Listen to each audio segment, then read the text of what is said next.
Welcome students. இப்போ லாகிரிதம் topic பார்ப்போம். என்ன சம் கொடுத்துருக்காங்க? Find log 125 to the base 5ன்னு சொல்லியிருக்காங்க. இந்த டேர்முக்கு வேல்யூ கண்டுபிடிக்க சொல்லியிருக்காங்க. ஸோ இந்த டேர்ம் ஈக்குவல் டு எக்ஸ்ன்னு எடுத்துக்கோங்க. இப்போ இந்த ஃபார்மில் நீங்கள் எழுதணும். எப்படின்னா 1 லாக் எடுக்கணும்னு அர்த்தம். லாக் போல ஆன்டி லாக் எடுக்கிறீங்க நம்ம மீனிங். ஓகே, இப்போ என்ன பண்ணும்? 125 இங்கே போட்டுக்கோங்க. இந்த 5 ஈக்குவல் டு அந்த பக்கம் கொண்டுட்டு போங்க.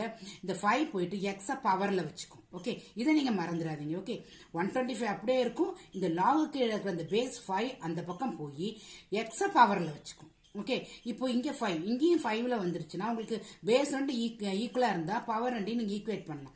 ஸோ இது எப்படி எழுதலாம்? நீங்கள் 5 கியூப்னு எழுதலாமா? So 5 cube equal to 5 to the power of x.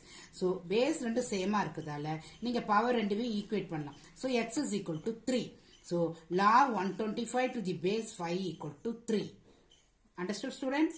இப்போ இந்த எக்ஸ்போனென்ஷியல் ஃபார்ம்ஸும் சயின்டிஃபிக் லாகரிதம் ஃபார்ம் பார்ப்போம். Exponential form, logarithmic form. இப்போ 2 to the power of 7 equal to 128. இதை லாக்ல பண்ணுங்கன்னு சொல்றாங்க. லாக் ஃபார்ம்ல எழுதணும். லாக் ஃபார்ம்ல லாக்ல இருந்தா நம்ம எப்படி மாற்றணும்? அதே மாதிரி இப்போ லாக் ஃபார்ம்ல கொண்டு வரணும். இது மாதிரி இருந்தா 128க்கு லாக் எடுக்கணும்.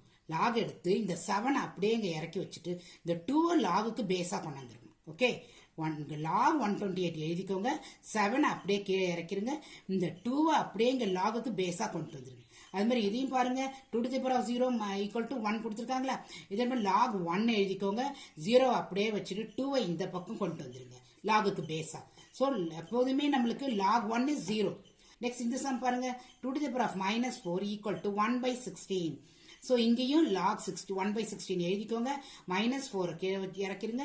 2 கொண்டு வந்து லாகுக்கு பேஸா போட்டுடுங்க.